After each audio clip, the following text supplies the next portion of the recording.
Hey guys, and welcome back to Rage Gaming. Today, in the lead up to the DLC launch of Elden Ring, we're talking about some of the best weapons to consider going in. I've got a list of 10 weapons suited to a variety of playstyles you might be interested in, and all of them of course are top tier. Easily some of the best options in the game of the different categories. I think it's a very good idea to have a plan like this to go into the DLC with a fully upgraded OG weapon you can rely on. Even if you were to instantly find a new weapon from the over 100 new options we're going to have and want to run that, you'll still be free to collect these new weapons, try new things, all while knowing you have the safe, strong core you can fall back on should you need it. Besides, you're at least going to need to beat Moog, and any of these weapons can be a core of a good build to do that. I've organized them into groups for different purposes, but let's just get into the most obvious one, get it out of the way to start with. For your faith option, I of course suggest the Blasphemous blade, which can be used in many ways to great effect. You could combine it with a shield for safe, fresh exploration, which is obviously a good idea. You could simply two-hand it, relying on the output and the ash for that. You could power sense it with another good greatsword,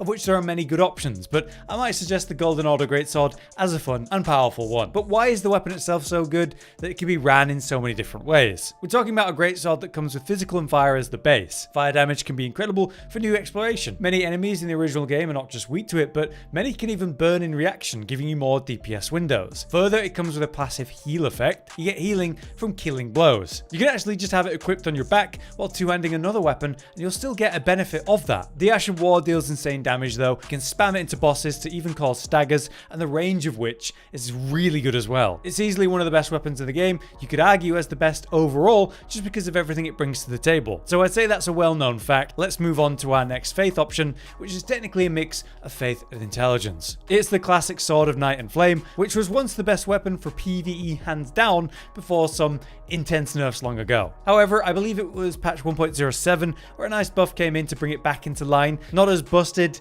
as it was, but a top tier one for your PvE adventures once again. It's a weapon that has two Ash options. You hold the Ash keybind and then follow that with either a light or heavy attack. The result will be a wide-reaching fire swing in one case, or a pinpoint accurate laser beam akin to the Comet of Azure in another. You are able to use these two unique attacks to incredible effect then, sometimes relying on the fire blast to catch groups of enemies or punish those weak to fire in particular, but mostly you'll just be spamming the laser beam over and over into a target for great magic damage and from safe mid-range as well. To even begin using it, you will need 24 intelligence and faith at once, but that in itself provides a lot of utility for a build. Maybe you get some faith-based buffs to enhance your damage, pull out a heal AoE if there's like a revenant type enemy, cleanse some annoying debuffs. Then you could work in some spell options for more offensive purpose, and don't forget, this DLC closely ties to Miquella, who created this entire order of spells in the lore that required a mix of intelligence and faith. There's every chance then that we're going to see that concept progress more in the DLC. So I think the Sword of Night and Flame is in a good place right now and could be a great option for boss killing and exploring a new DLC like this. Next up then, let's talk about a few intelligence options, of which there are many good picks honestly. Let's cover one that has an incredible unique moveset. We're talking about the Wing of Astel, which is an int-based curved sword. In power stance, you'll get the brilliant duo curved sword moveset, sure, but you don't need it for PvE purposes. This weapon shines the most when we consider its Ash of War and its heavy attack specifically. The heavy attack has a unique combo to it. It sends out these completely free, no FP cost, mid-ranged magical swipes. These can be charged to send out multiple and comboed for another follow-up. You could do 4 ranged arcs per combo if you want. This mid-range attack is incredible for safe punishes from mid-boss fight or just open world exploration because again it costs stamina, no FP. Outside of that, the real powerhouse here is the Ash of War, which is very spammable from bursts of magical AoE. Place that on a boss, spam it over and over, and you get really impressive DPS and reliable staggers. With the right setup, you could skyrocket this output and basically only rely on that Ash to kill a boss. It is that good. Also, as an int weapon, it works great in one hand,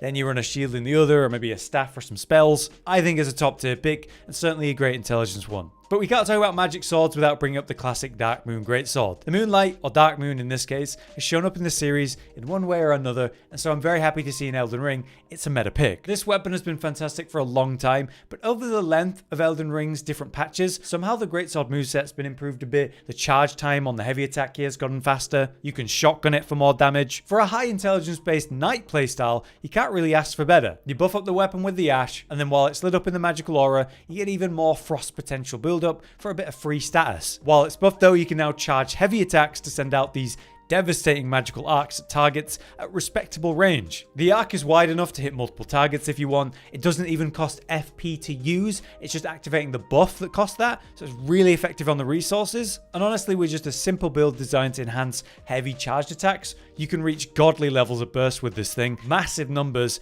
per cast. I like this weapon a lot for open world exploration and group killing, but I also love it for boss killing, and that's exactly what you'd want in a fresh DLC to explore. So it's one of my favorite weapons in the entire series of the games. Between Elden Ring's version or Bloodborne's, I don't know which one I love more, but I strongly recommend either version in both games. For one more great intelligence option though, one that doesn't need massive intelligence to run, it's the incredible Death's Poker. This one is almost unmatched as a boss killer, largely down again to its insane Ash of War, the Ghost Flame Ignition. But the weapon itself has a lot of frost buildup, and that's a big deal. Because it has a consistent source of frost, you're going to have it pretty much always applied to the target. That means a nice burst of damage when it triggers, but also the damage increase while it's applied. But again, in the case of the Ash of War, we have multiple options. You press it and get a little AoE explosion of frost. Follow that with a light or heavy, and then you get different effects. The light will result in a decently ranged frost fire buildup on the ground. Place that under a target and watch it walk around, tanking the hits. That'll build up the frost stats, by the way, really quick. Then with the heavy, you get a kind of closer range explosive blast of the stuff, which can be greatly enhanced to improve the burst. Basically though, you use the light for the debuff and the fire on the ground, and then that likely becomes your bread and butter to maintain high DPS on a boss. The heavy attack is certainly higher in burst, which is great for regular enemies or a suitable punish window, but it's that frost fire on the ground that's so good for DPS. It's also important to be aware that the Ghost Flame Ignition does scale with your intelligence pretty well, despite the low intelligence requirements and poor scaling it suggests. But a light investment in int is worth it because it greatly improves the damage of the Ash, which is what this is all about. Okay, so next up, let's talk about some strength options. Right off the bat, I think you should consider the Greatsword. Not to be confused with the Greatsword weapon type, the Greatsword is a colossal sword that's very awkwardly named Greatsword. This guts-inspired big-ass sword is one of my favorite weapons in the entire game, and for good reason. It's extremely versatile as a strength weapon, which pushes it to a top pick, despite it not being necessarily the highest AR option for strength, though it is definitely up there. You're able to run a variety of incredible Ashes of War on the weapon though,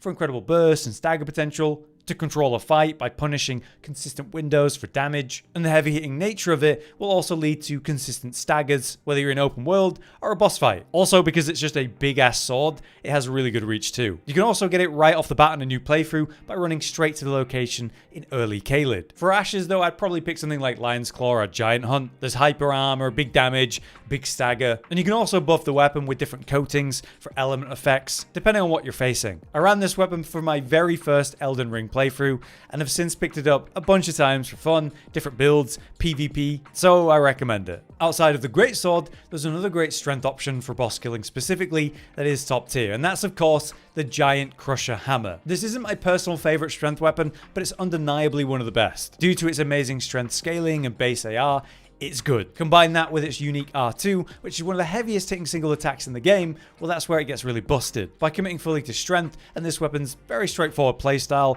you can reach staggeringly high single hits per attack. Also, the stagger potential is obviously good. If you go in with a nice setup for charge attacks, you basically just R2 to win with that simple playstyle every time. This weapon was also how I achieved the single hardest hit in one button press in the game, but you don't need to go that hard on the pre-set up buffs. A reliable setup is to simply build a heavy, defensive build that can trade with a boss and ignore what they're doing so you can hyper armor through their blows and hit them with your big hits yourself. Unfortunately, I find this very repetitive and straightforward, and the moveset's all hammer bonks and that's really it. Not the best in AoE, but it doesn't really need to be. It'll kill the thing you're aiming for in a singular way, and if that concept appeals to you, you can't really ask for better. Alright, so let's now cover a couple good dex options. First up, the well-known Bloodhound's Fang, which is a very long curved greatsword. It's hard hitting with long range attacks due to the size, and amazingly, you can buff the weapon, even though it comes with base bleed buildup. This leads to incredible raw output even early, and it features its own unique Ash of War that's both heavy hitting if you land both parts,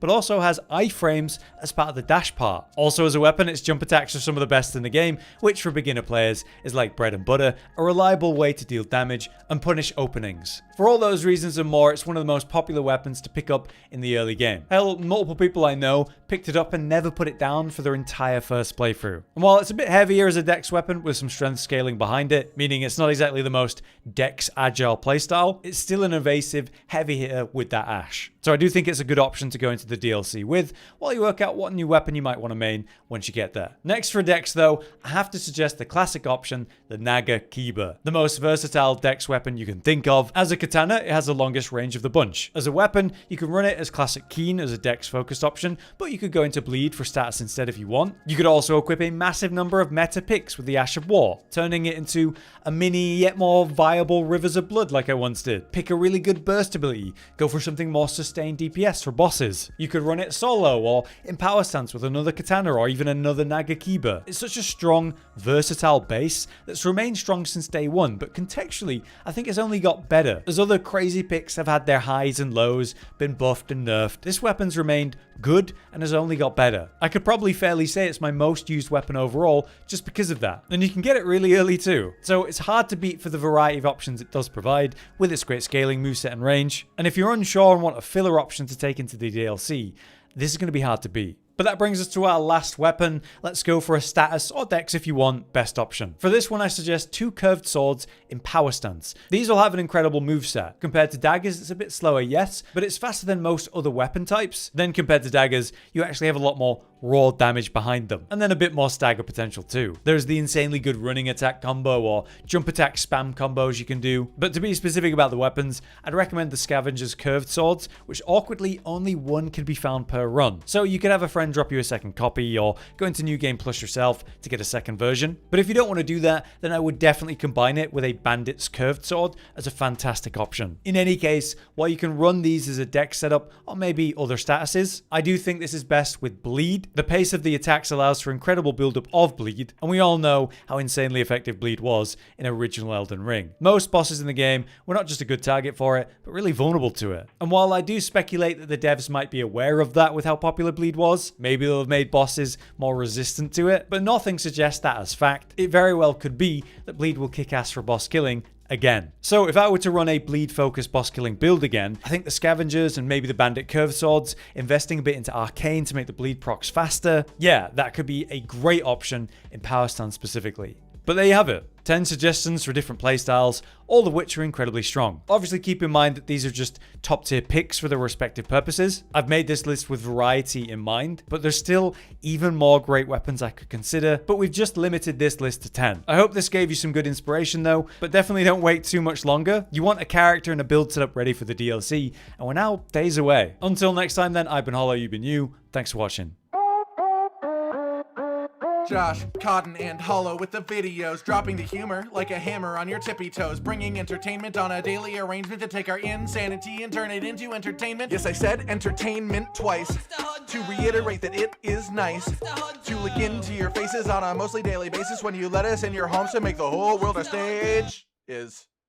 Goodbye.